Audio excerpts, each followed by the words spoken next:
Very happy Thursday, everybody. It's Jim, it's Matthew, and today Matt and I are going to talk a couple of things. One, about the legacy of Lou Holtz, who passed yesterday at the age of 89 in Orlando.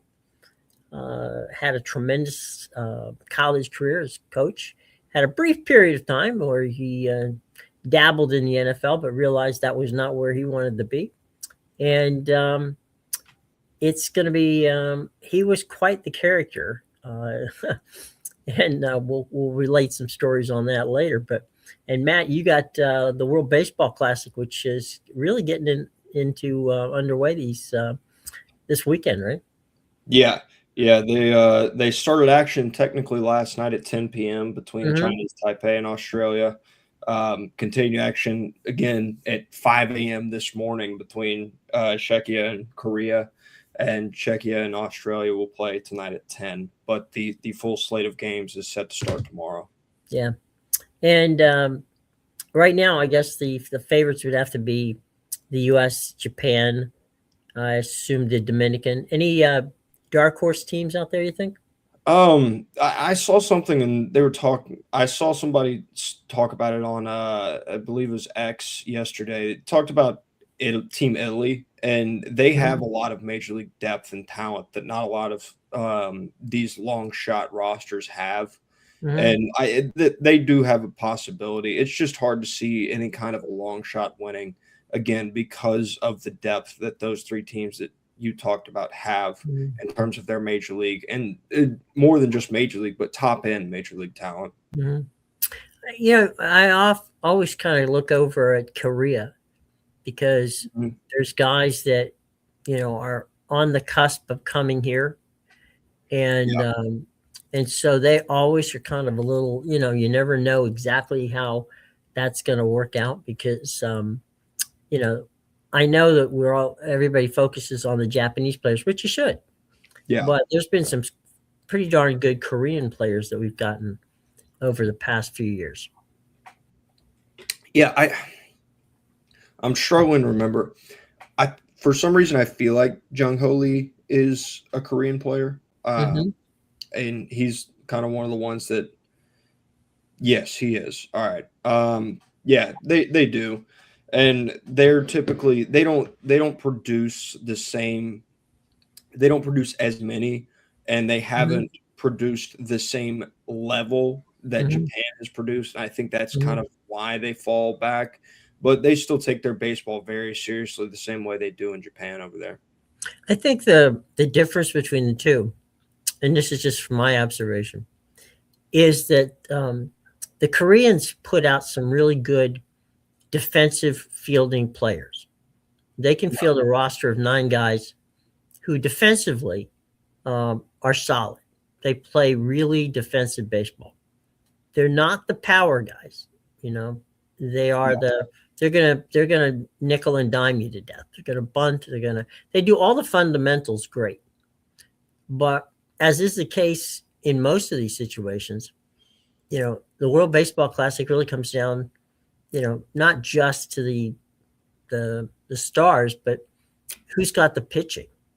And the depth in the pitching is really, that's an issue with Korea. They don't have the depth in pitching.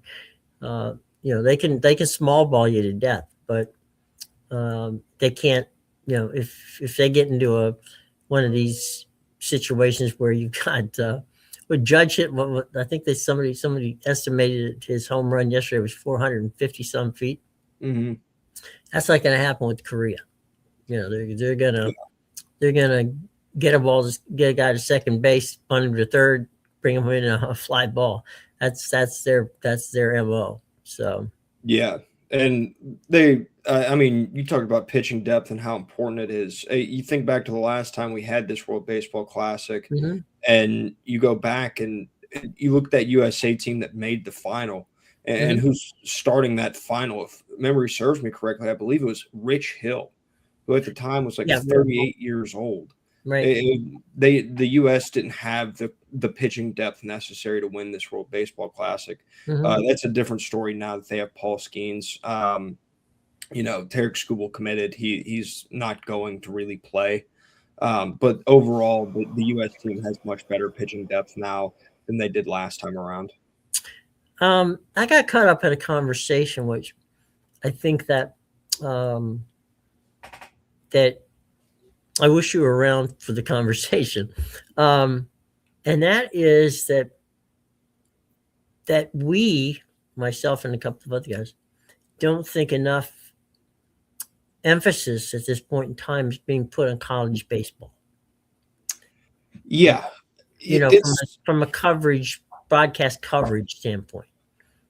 yeah, absolutely. And it's something where you're getting, especially this year, a lot of mid majors are playing really good baseball right now in these Hmm. non-conference tournaments, or and not tournaments, but in this non-conference schedule. Hmm. Um, Georgia lost to Western Carolina yesterday when Western Carolina hit a grand slam in the top of the ninth inning that Hmm. matched Georgia's grand slam in the bottom of the eighth, Whoa. bringing them back up on top.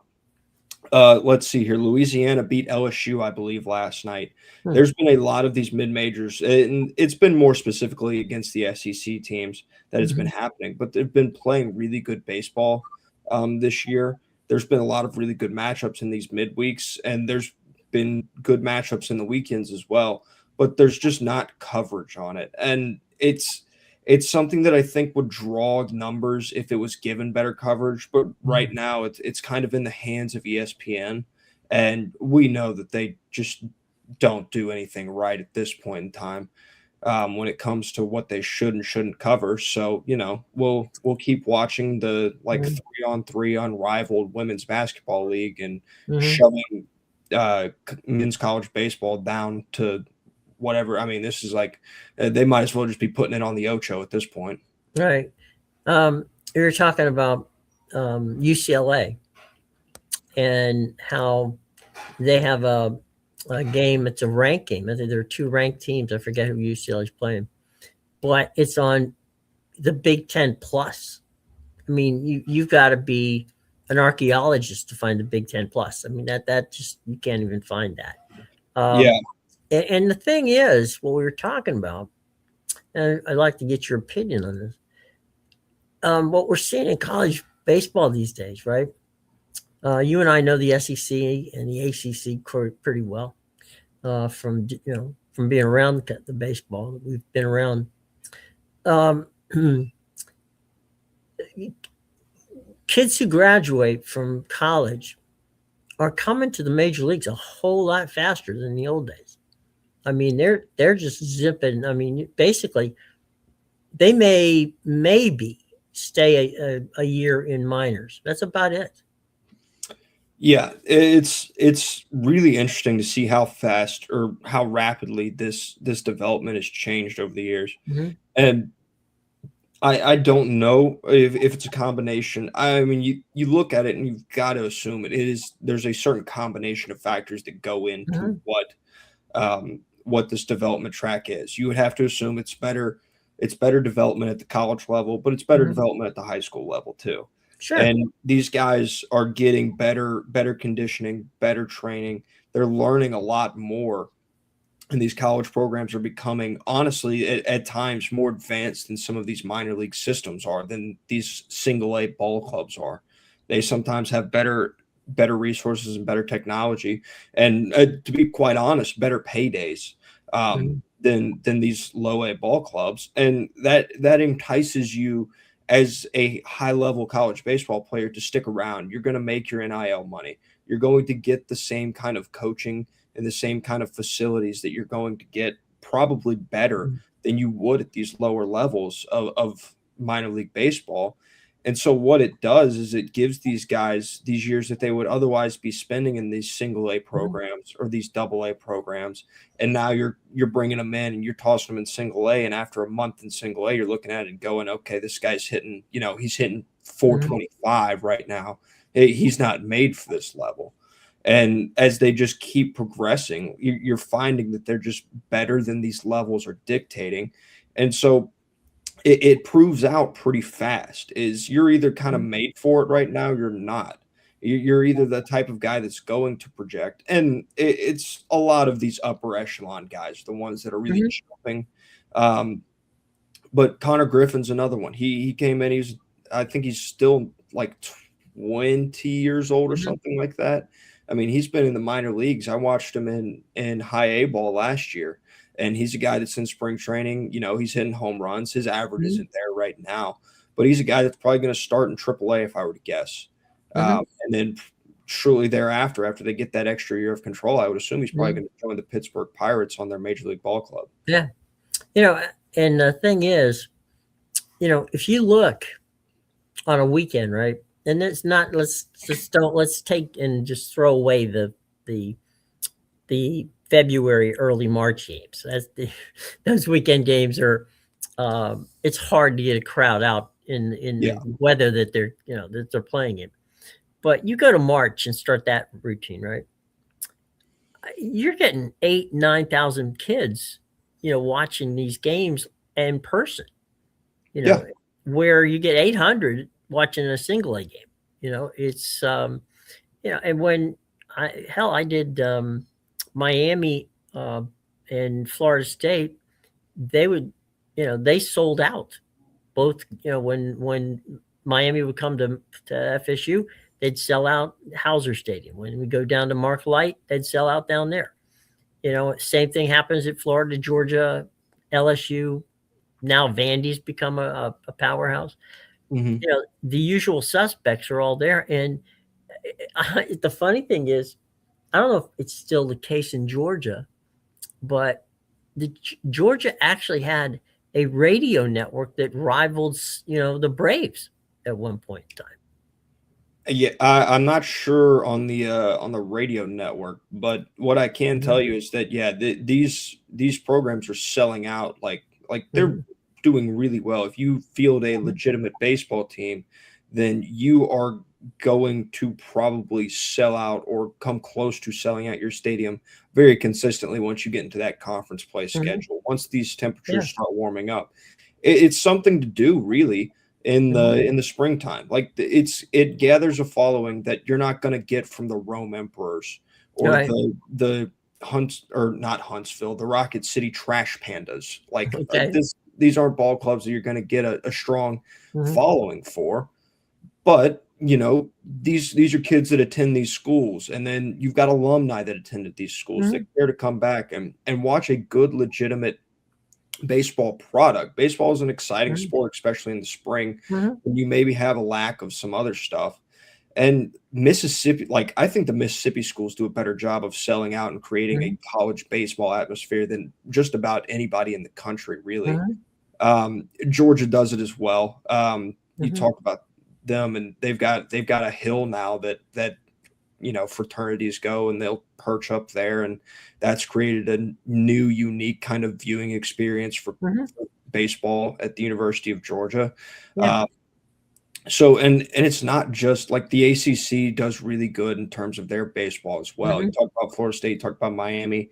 North Mhm. Carolina does a really good job with their baseball program. They're a Mhm. top 25 pretty much annual team Mhm. every year. um, and it's something to do. It's fun, it's enjoyable, and it feels a little bit more lighthearted and exciting, I think, than what is the professional atmosphere that they've really kind of created throughout all the levels of And baseball. it's cheap. Yeah, that helps. That Yeah. helps a lot. Yeah. I mean, you can go to go to a minor league game, and you can. It's not like they look. I like minor league baseball. I support it as best I can. Okay, Mhm.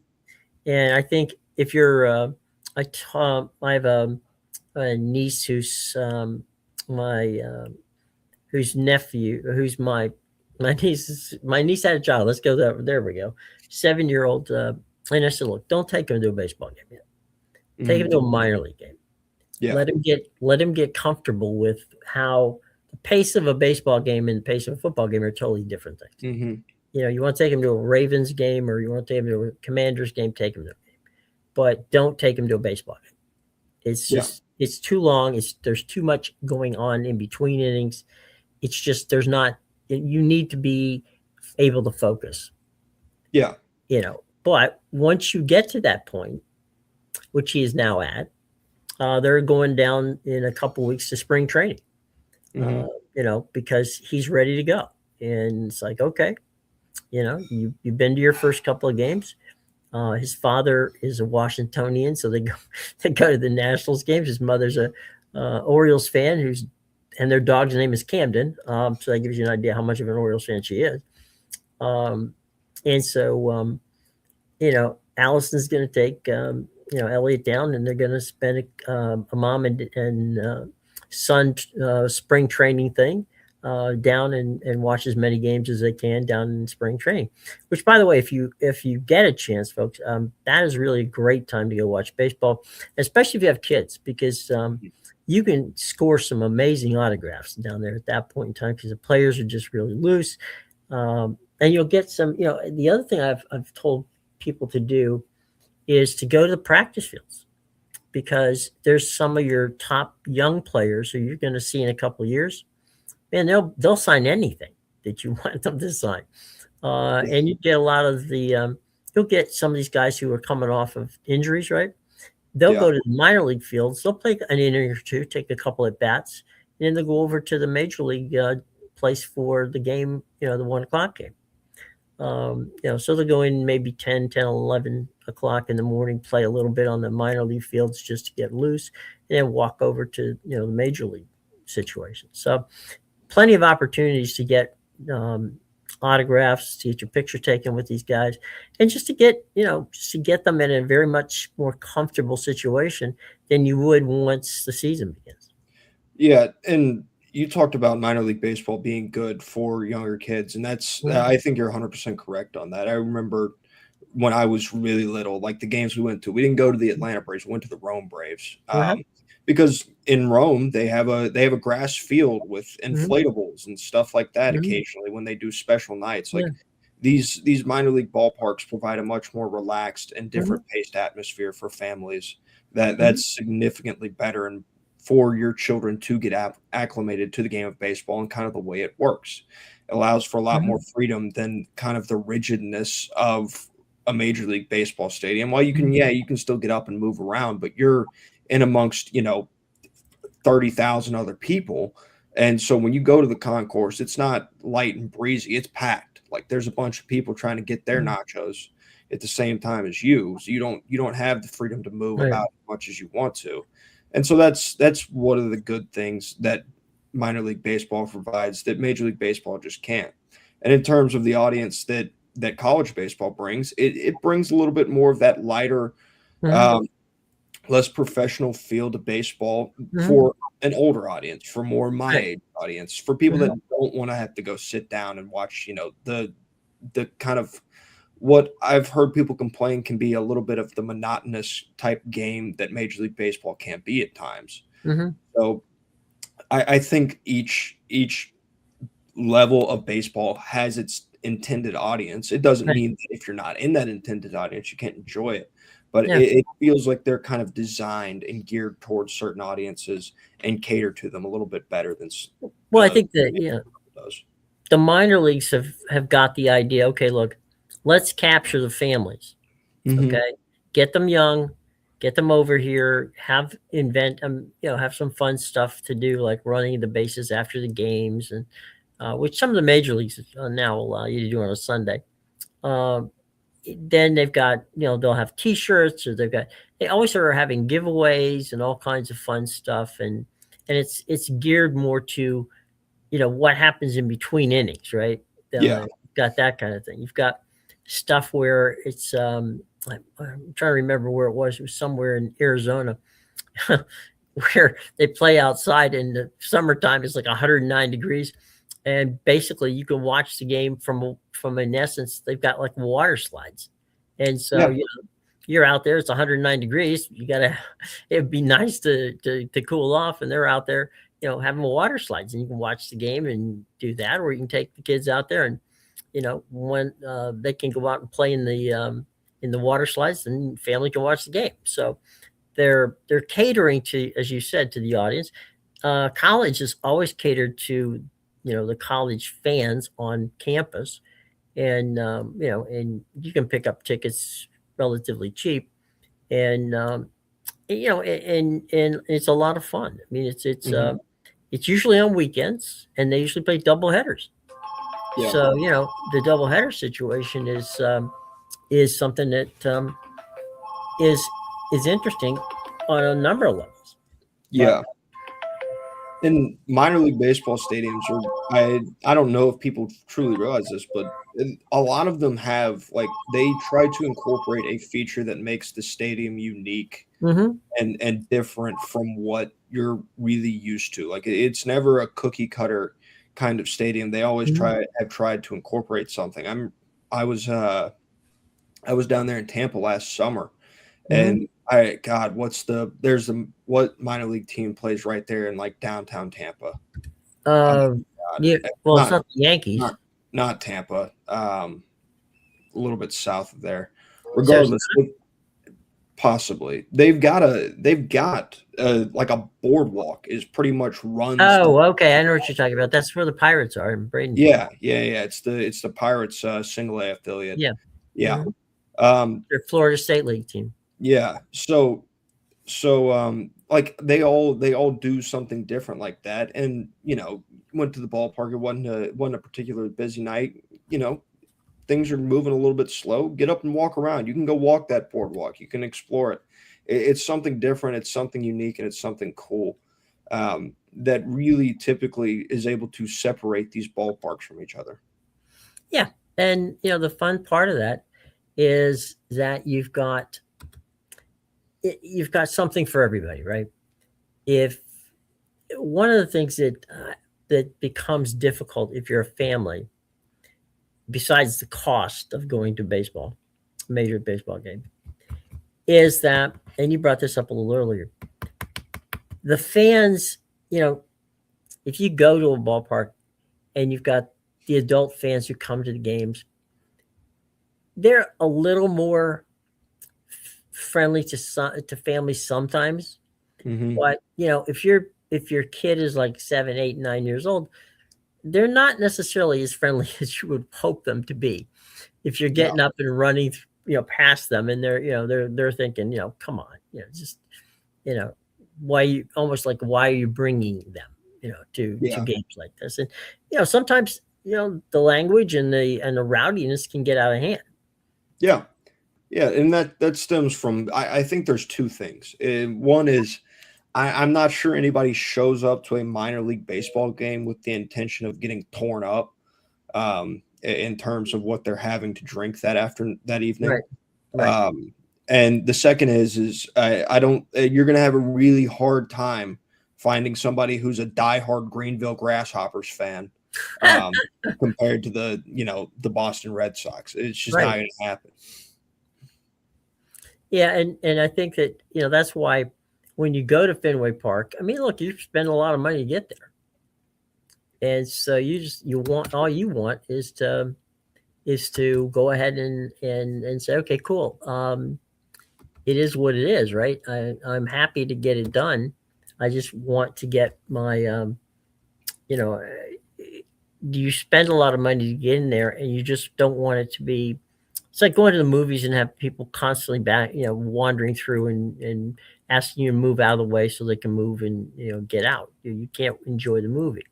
Yeah, And the point that I was talking about the folks who might take a little bit more of a beverage than they may have thought they were going to at the beginning of the day. Uh, that's just normally even the people who are a little rowdy are at least respectful of having kids around. Okay, so it's not like it's dangerous or anything like that, but you do have to think about this before you make that make that jump, and certainly at the charges that they're making these days, how much it costs to go to sporting events. You really have to pay attention to the investments you're making.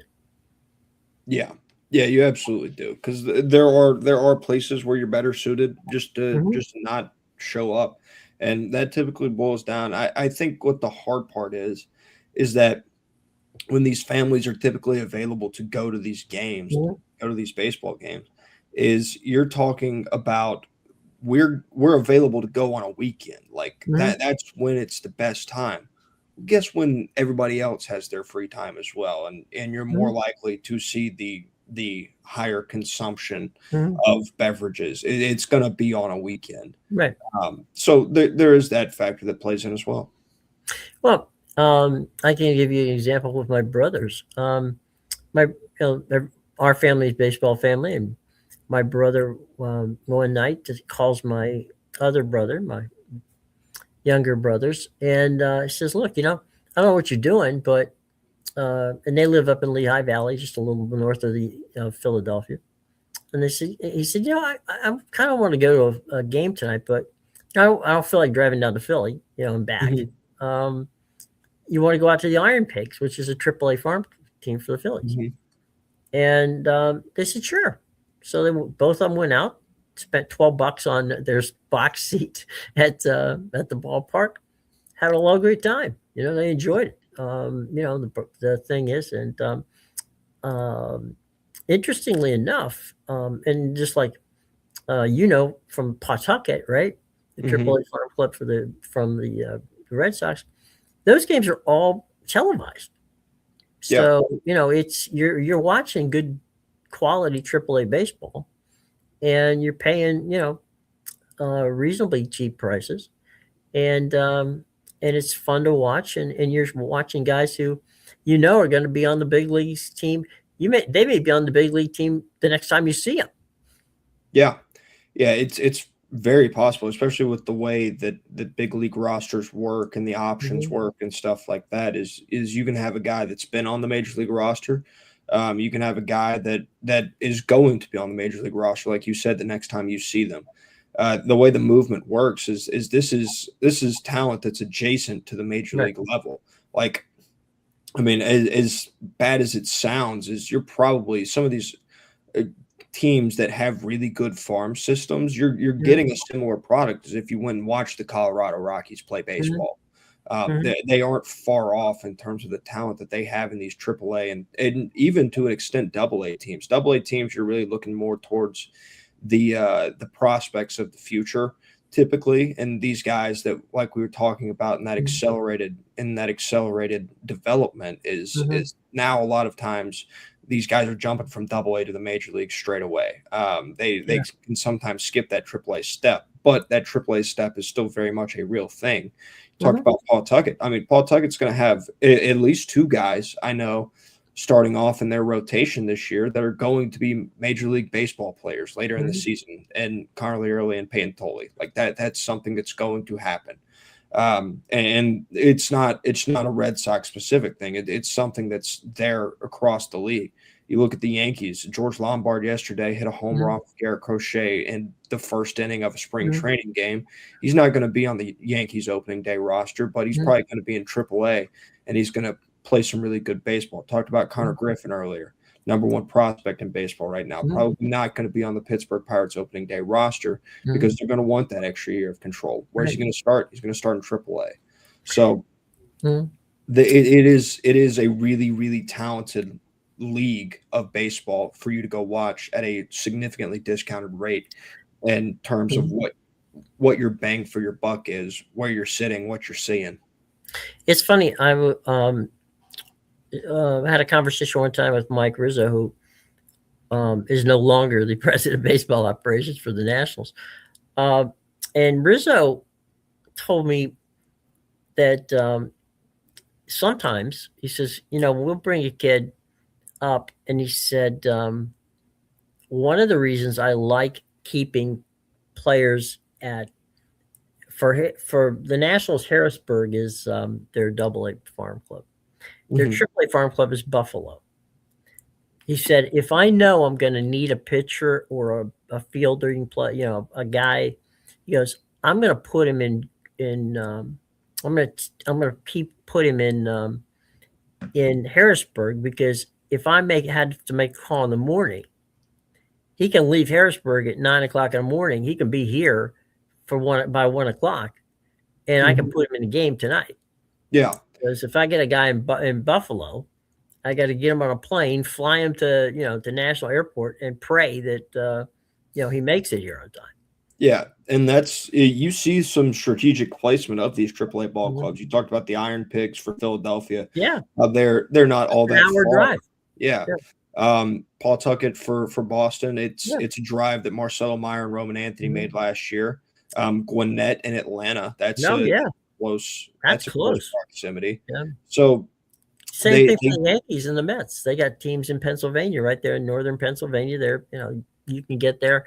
Again, depending upon traffic, you can get them. They can drive over there and be ready to rock and roll. Yeah, so they make those decisions. You would think strategically. I don't know Mhm. why the Nationals, AAA affiliate is in Buffalo, and you would think they would have like flip flopped that Mhm. at its inception. Well, But unfortunately, the stadium in their goal.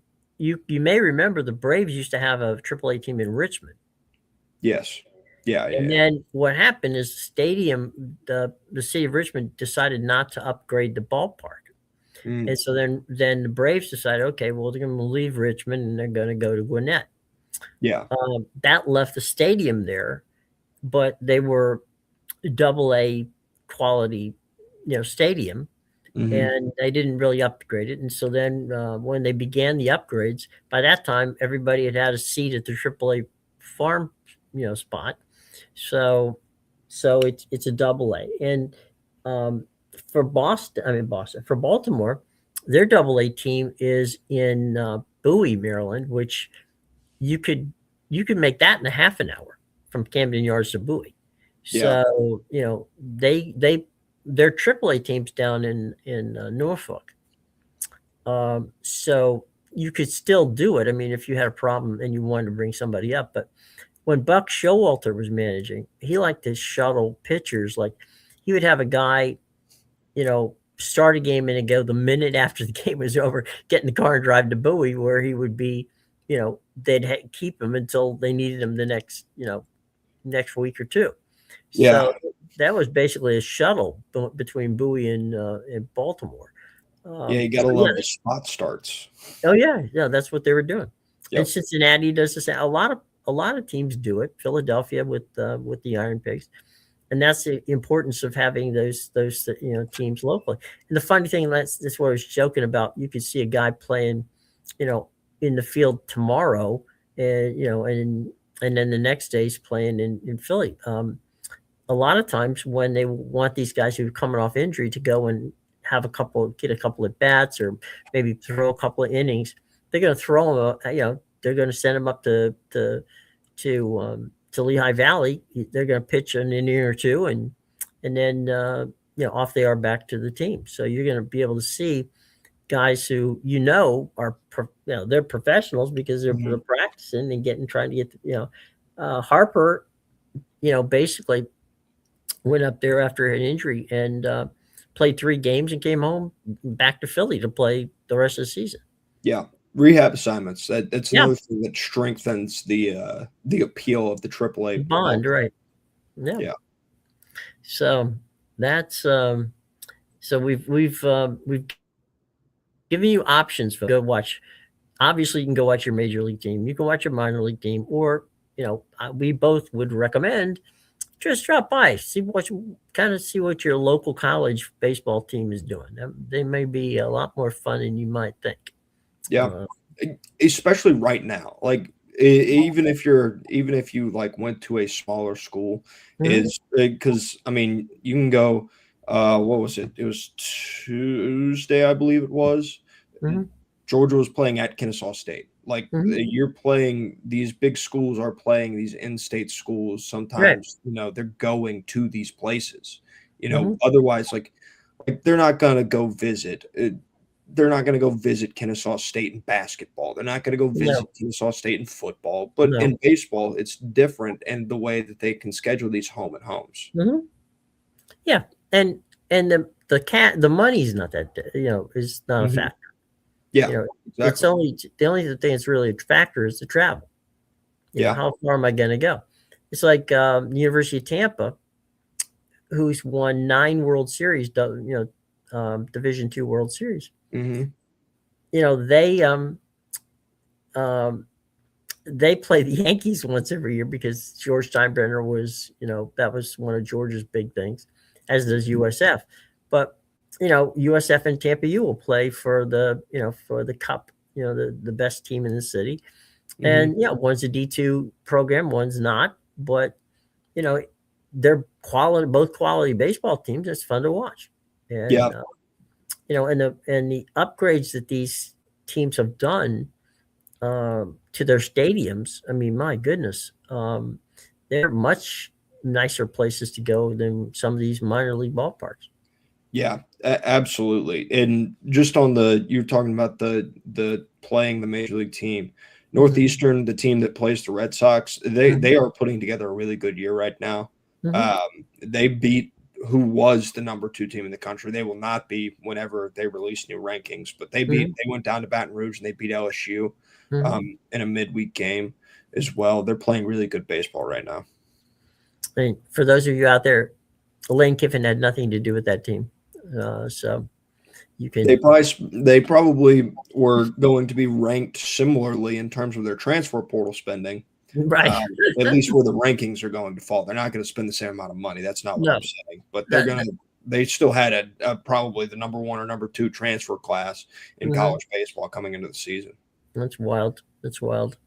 All right. Well, let's jump over here now as we're cruising into the afternoon to talk about the passing of Lou Holtz. Now, um, a lot of people um, didn't. A lot of people we talked to, some did know watch Lou Holtz coach, some didn't have a chance to see him coach.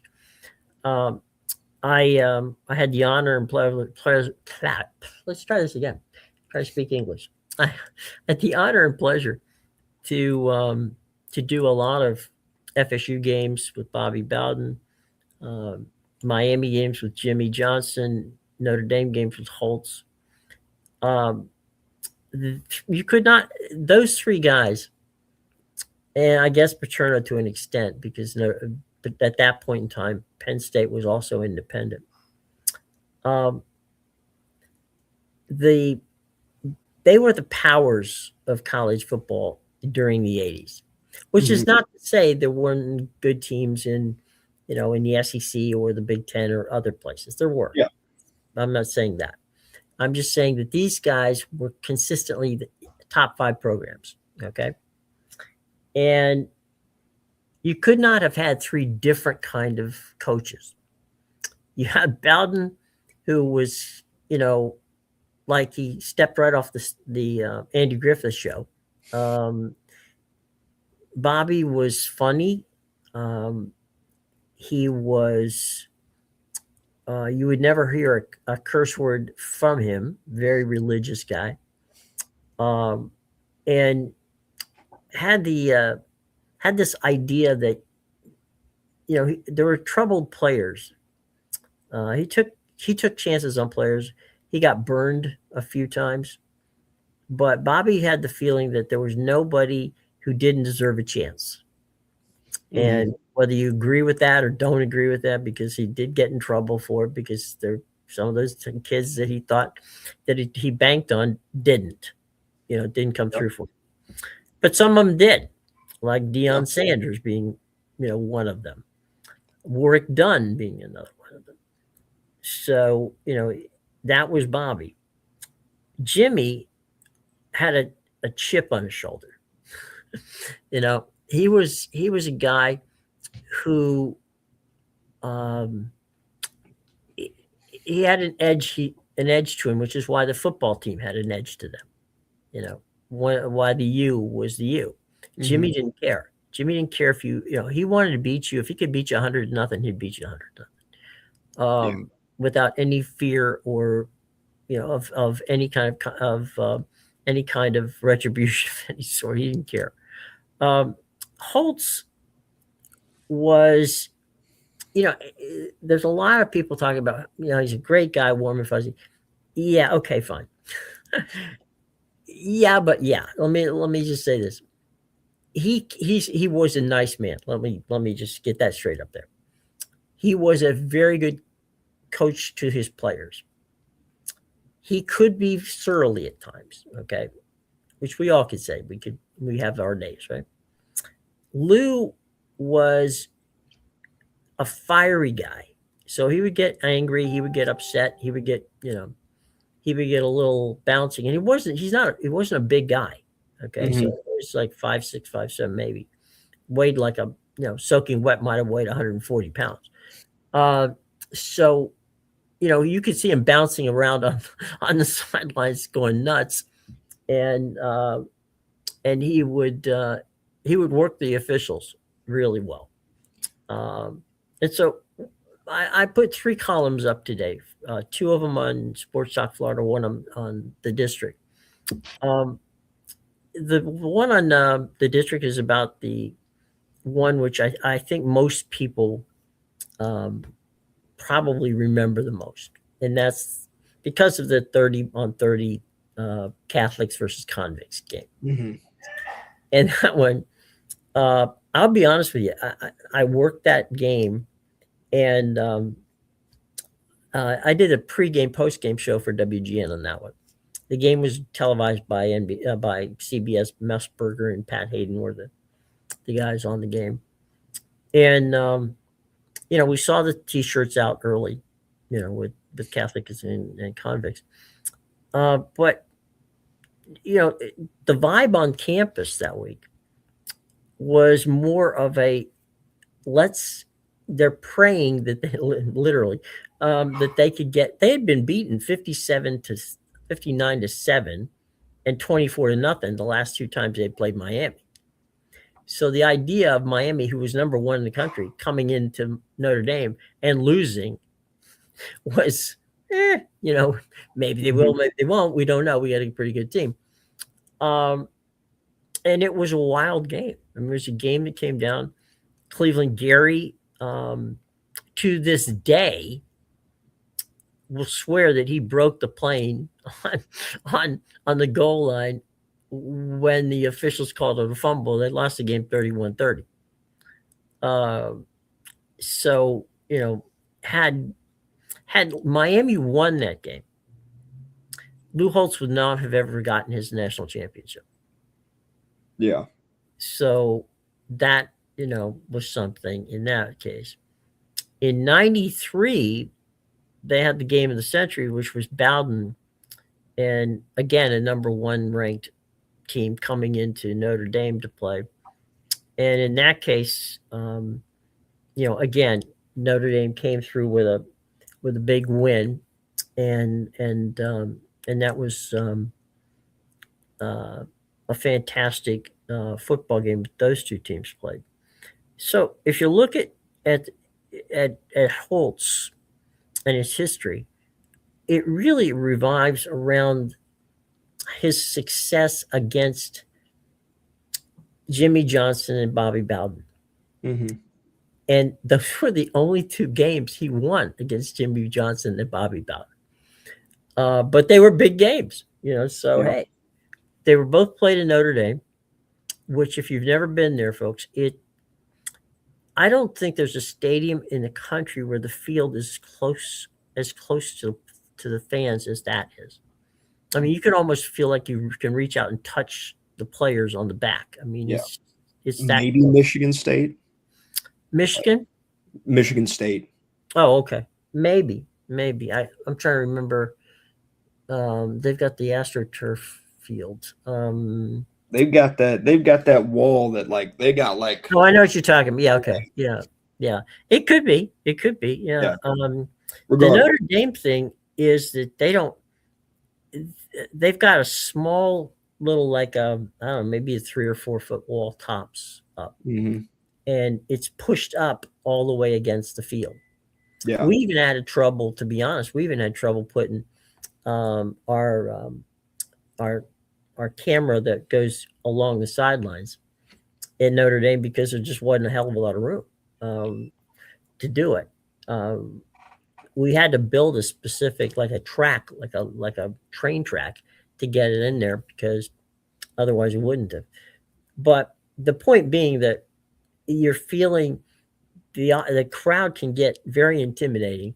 Plus the fact that it is Notre Dame, right? So you're going into a stadium where you see touchdown Jesus, and and you realize where you are. You're playing on you know, we think of cathedrals in baseball, right? Mm-hmm. It could be a Fenway Park, a Wrigley Field, a Dodger Stadium. Those are the cathedrals of baseball. Well, if you start talking college football, you got to put Notre Dame in there. Yeah. In that stadium. That is, if you're a college football player, I'm sure no matter whether you're Georgia or if you're Michigan, Ohio State, you want to play it. You want to play at these kind of places. You want to play Mm-hmm. between the edges at Georgia. You want to play at the swamp in Florida. You want to play, at the Coliseum in Los Angeles against the Trojans. You want to play, at Notre Dame against at Notre Dame Stadium. You want to play at the Big House or the Horseshoe. Um, and so I think, the one thing that I can say about Lou is that he really desperately wanted the job at Notre Dame. And when they let him go, it wasn't because he wasn't good at what he did. It was because they felt that he was um, recruiting a type of athlete who wasn't going to graduate. So it was more on anything else with him, it was academics. And you were talking about watching him on TV. Mm-hmm. Lou was great at one-liners. I Mm-hmm. mean, that was his shtick. Um, Father Hesburgh, who was the chancellor of Notre Dame when Lou was interviewing for the job, uh, at the end of the interview, as they walked the campus together, he walked up and he says, "And Lou, after, God forbid, hopefully it's years down the line, after you die, you and your wife have two plots right here in the cemetery at Notre Dame, overlooking the overlooking the stadium and the campus." And um, in true Holt's zinger situation, he looks to him and he says, "Father," he says, "that's lovely, but you have to be sitting up to see it." so, so he didn't have any trouble zinging the president of Notre Dame at the time. But Lou was a complex guy. He was a good football coach. He was a good person. The players liked him, but he could be he's the kind of guy who could be nasty for about 10 minutes to somebody, and then walk back 10 minutes later and sit down with him and just say, "Look, that was me in the third quarter. Mm-hmm. Whatever happened between you and me in that third quarter, dismiss it." You know, Yeah. uh, because look, we all know that, and we talked about this before about coaches, the tough love situation. If you get wound up and you want things to happen, and something doesn't go your way, it's gonna cause you to freak a bit. And that was Lou. I mean, there were times when he just got you know ticked off and couldn't figure out why it wasn't working for him. And so in fairness to him, and in fairness to the whole situation, I think that you know people should look at Lou for what it was. He was a very good college football coach, someone who players loved, someone who gave back to college football a lot, and who was an entertaining fella up until into his 80s. Mm-hmm. Yeah. And I mean, you talked about some of the fire that Lou Holtz had. I mean, Hmm. if you want to see a good example of that, he didn't lose it in his old age. Just a few years ago, Hmm. he was on national television calling out Ryan Day from his Right. performance against Notre Dame, Hmm. talking about that and so there's that. And yeah, you talked about his time in media and on TV. Hmm. That's really more of the stuff that I remember, a little bit of the South Carolina head coach stuff. um but he was really good on TV. He was there Hmm. before really College Game Day kind of got taken off. Hmm. Him and Reese Davis, and good God, I Mark can't. May. Yeah, I was about to say I cannot remember his name. Doing college No. football final, so they did a lot for college football media. and getting it to where it is today. Mm-hmm. I'll give you a quick Reese Davis story on um, on his working with Lou Holtz. They only taped one segment; everything else was live. Mm-hmm. And the segment they taped was when they were doing um, making their cases, the pick, to Mm-hmm. make the picks. Where they would basically act like lawyers for the judge. Mm-hmm. And Lou had won like 5 in a row over Mark May. And so Reese is like, in their production meeting, Reese is like going, well, Coach, one of these days you're going to lose, you know, and it's just being funny, right? Mm-hmm. And Lou goes, not if I can help it. And so one day he did lose. And this again, they've taped this, and Mm-hmm. it's just a television show, right? Yeah. Holtz was so upset that he lost, he flipped. He didn't mean to, but the podium where they stand, like it looks like a Judge Judy show back in the day. Yeah. The podium that he had in front of him, he hit it, and I don't think he realized.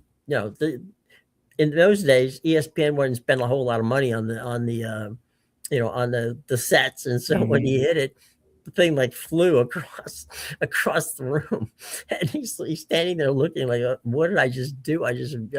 He's apologizing to Reese for hitting the damn the thing, but he wasn't apologizing for losing to May. He was pissed off that he lost to May.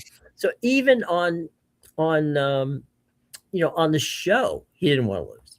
Yeah. The ironic thing was the guy who got him to move to Orlando was Corso.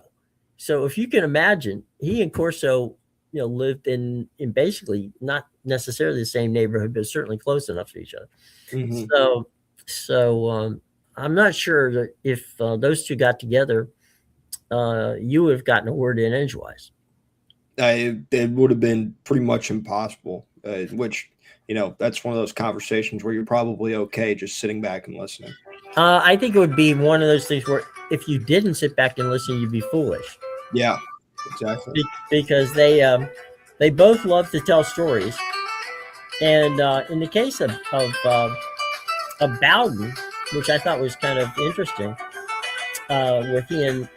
with he and Holtz, Bowden and Holtz knew each other so well that whenever Holtz got married, he spent part of his honeymoon with Bobby Bowden and his wife, trying to figure out where he was going to get a job. Holtz was going to get a job. Mm-hmm. And Bowden made a few phone calls and, got him hooked up for a job. He got him hooked up for the West Virginia job when Bobby left. And so the two of them, the relationship they had was a very tight relationship. It was always a very professional relationship. It was not fun for 60 minutes. Mm-hmm. A lot of the days they played against each other for 60 minutes, that was not that there wasn't a lot of things going on there that was friendly. But the moment the game was over, they put it behind them, and the their wives used to sit with each other at the games when they played each other. And then they would come home and their wives would beat the hell out of them from a standpoint of, no, you don't. Don't want to talk about football right now. We're going out to dinner. So Miss Ann ran Bobby's life, and Miss Beth and ran Lou's situation. But God rest in peace, Coach. We'll miss you. And as we talked about earlier, the situations with the Miamis of those days with Jimmy and with even with Dennis after him, and Howard before him, Bobby at Florida State, and Lou at Notre Dame. Those days are gone, and for good, for bad, whatever you want to do, that's it is what it was. But no, we're the dominating situation. Life has changed drastically, and I do wish, as a college football fan, that we could have just have done, perhaps even gone the route of making all college football football itself independent, Mhm. so that they could have figured out a way to make it so that you didn't have to break up these regional conferences. Yeah. Yeah, and it's something that, hopefully we're headed a little bit more in the direction of, is you would assume that at some point, and there's no, definitive time frame on this, but just the way things have kind of been heading in college athletics, it does look like it's trending in a direction where football will eventually separate from the other collegiate athletics. I mean, they already Mhm. have a different trophy from the rest of collegiate Right. athletics. And they just produce revenue. It's a different world in football than it is even for basketball comparatively, who's the Mhm. second biggest sport, arguably a more popular postseason format than college football has. Mhm. It just doesn't matter. It's a completely different world. And when you eventually shift in that world, you're talking about a little bit more of that NFL model where you have a much more Mhm. condensed grouping of teams and something that would take you back to a lot more of the regional Mhm. aspects that we used to have. Yeah, and I think that I don't know how many of you are fans of Josh Pate, but Josh is a good guy, and I highly recommend you go to his YouTube channel. I think it was earlier in the week, might have been Tuesday, maybe Monday. Josh did a really cool thing. He played commissioner of college football and decided where he was going to put the teams where he was going to put the conferences. Hmm. And not a spoiler alert because you won't know who did what, but he actually not only um, changed the conference situation entirely, but he brought back conferences that didn't exist anymore. Hmm. Uh, Yeah. three of them, as a matter of fact, that I can Yeah. remember. I Uh, think the so Midwest was one of them. he brought back the Big Eight, Hmm. the Southwest Conference, Southwest, not the Midwest. big the big the Big East, and what was the other one? Oh, the Pac-12. Hmm. Um, so yeah, Josh Josh just took football and put it back because he didn't want anything that wasn't regional. He said that's not the way it was supposed to be, and if it were up to me, it wouldn't have been. So you know, um, it's worth it's worth a watch. Josh is Hmm. always worth a watch. He's a good dude, and I and go think ahead. it may have come from his Sunday night show, Was it okay? Could be. possibly. Yeah, Josh always has something interesting to talk about, and Mhm. he's a good review. So if you get a chance to view him, check it out because it's well worth your time. And and as we said before, he's a good guy, and so we always like to support people that are friends of the family here, and certainly Josh is one of those. So hang on one second, folks. We got to do one quick thing here before we leave, and that is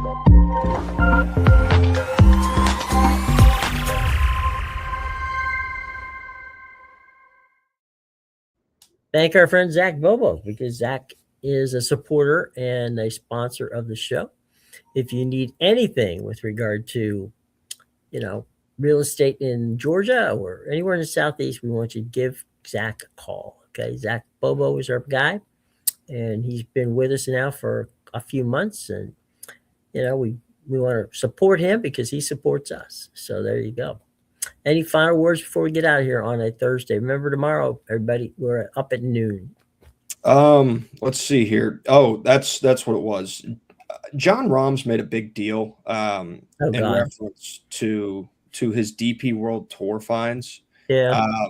And I can't do as good of a job as the explanation I saw. The explanation I saw came from I believe it's Sully on No Laying Up, Hmm. that podcast. He talked about it. Basically, what John Rahm is complaining about is nothing. Is they have been granted, like, these are two separate tours that John Rahm is playing on. I think Hmm. people lose sight of that, and it's simple. Like, everybody else adheres to the same standards that John Rahm has. and you can either pay the fine or not. But right now, he's trying to make an argument based on something where he really has no leg to stand on. Mm-hmm. And the DP World Tour they have dual exemptions with the PGA Tour, where they allow the guys to freely move between PGA Tour events and DP World Tour events. They understand that they are subject to play a certain number of DP World Tour events. And that's part of the exemption to just be able to go and play on the PGA Tour. But the problem with Live and the DP World Tour is that the DP World Tour had a lot of their player base, really the strength of their fields, taken from, like, Live took from DP World Tour, Right. strengthen that. So these guys that are going and playing on the Live Tour and also playing on the DP World Tour, it's not advantageous for the DP World Tour to have a dual membership um, exemption with Live Golf, and it's something they don't have, and it's something that right now is going to keep him from competing in the Ryder Cup at Adair Manor here in a couple years. It just got something interesting across the wire here from the folks at ESPN. It says that the spring training game on March 2nd between the Atlanta Braves and the Detroit Tigers was the most watched spring training game that they've aired in the last 10 years. Interesting. I I have no enjoyed, idea why, but okay. yeah, I enjoyed the Red Sox Yankees spring training game on ESPN yesterday. The same way that I typically enjoy the spring training, or not spring training, the baseball games on ESPN, and that was I didn't need to listen to the audio, so I didn't listen to the audio. Mm-hmm.